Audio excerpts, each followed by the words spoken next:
MCA Countdown number 4. Solve for x. We haven't seen a lot of this year, but it's the same concept of just getting an x by itself. So we have to get rid of the 4 and a square root. First thing we'll do is divide by 4 like we would if it was not a square root, equals 3. Now how to undo a square root, we square something. So the square root of, or squaring square root here would just be x, and then 3 squared would be 9. And just to confirm, if I said 4 times the square root of 9 equals 12, that is correct. So square root of 9 is 3. 4 times 3 equals 12. So the answer is going to be 9. Write an equation in y-intercept form and slope-intercept form to represent the tables. A little bit of a typo there. Looking through here, just looking for patterns. The one thing that we're seeing going on here is that the x's are going up, or actually backing up. The x's are going up by 2. These are going up by 4. So that should tell us that this is going to be linear. So that's our key thing with this.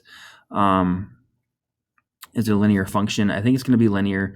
And for the fact that it is not going up by, we're not all having the same x value, we can say it's a function. So yes, we're good to go here. And also, if we're seeing the same pattern here, it's also going to be yes. Now just trying to figure out what is going on with these numbers. One option then is to think about this as like a slope and a y-intercept. So what we can do is we actually have 4 ordered pairs here. I might pick these two because they're positive. So going from here, I might do like my y2 minus my y1.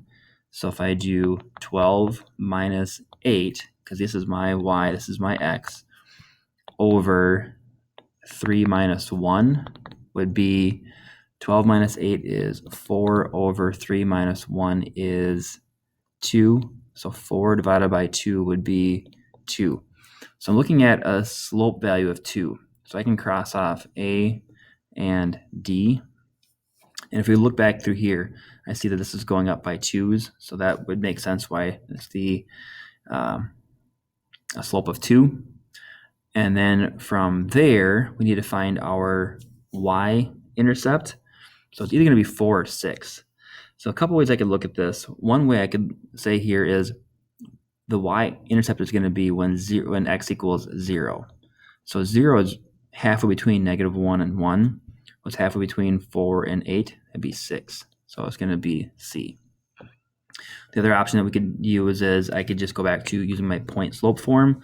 I might use like this order pair right here and just say y minus 8 right there equals 2 times x minus 1.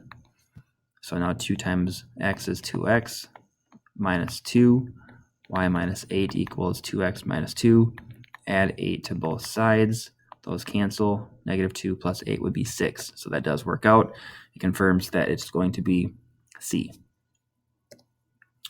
Next one, which of the following is the equation of a line parallel to 3y equals 6x plus 5 that passes through 2, 2? So if you're thinking parallel, all we care about is the slope. Here's the trap question. They're going to think that 6 is your slope, but we can only do that if this is in slope-intercept form. It is not. Y is not by itself. We have to divide by 3 on both sides. So now we have y equals, this would be 2x plus, this doesn't really matter, but we'll just say it's 5/3. So now I know it's going to be a slope of 2. That's what I'm looking for, which means this is out and this is out. Even though I have to subtract 4 on both sides, it's going to be a slope of 6. So it's going to be either A is out and D is out. But actually looking through here, this is also not in slope-intercept form. So I have to move this over. So -2x. So y equals -2x plus 2. So now I can see my slope for this one is -2. There was 3. Over here, it would be 6, minus 4. So of all those options that we have there, the only one that has a slope of 2 is going to be B. And again, because this is a multiple choice test, you can stop right there and think, we're good enough. Just to confirm it, go back to point slope form and plug in 2 for x and 2 for y and 2 for your slope, and do those three things, and you're going to see that the y-intercept will be -2. All right, next one. What is f of 8? So they want you to just plug in 8 for your x. So it's going to be 8 squared, which is 64. So your first answer here is going to be B. Now, what does the x represent? If we're talking about the area of a square, we need to know two things. We need to know a side length. That's what the x would be.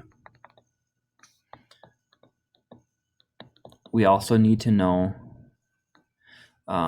what does the x squared represent? That would be the area. So which is the independent variable, area or side length? We start off with our x value, that was the side length.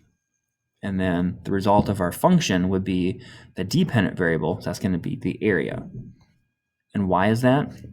Because the area depends on a side length. We have to know that part first, and then the area will depend on what the side length would be. Next one, y1 right here, line 1 is 3x plus 1. So you see it's going up 3 over 1, it's crossing at 1. They want to know, is line 2 or 3 the graph of y equals 1/3 x plus 1. So I'm looking for, this one is also crossing at 1. So in both of these, line 2 and 3 are both crossing at 1. I'm just going to focus on my slope. I can see for sure that the slope is positive, and blue is negative, and red is positive, so it's going to be for sure line 2. Just to confirm it, find 2 points that is crossing. It looks to be crossing like here and here. Is it going up 1, right 3? Yes, it is. So it's going to be line 2. And this last question here, which equation is linear? We know that linear equations have x values to the power of 1, or just basically an x. So this would actually make a v. That one's out. This appears to be linear. This is a square, so it's going to be a curve. And this is actually, if it x is in the bottom, we now know it's an x to the -1, which is also going to curve. So the answer is going to be B.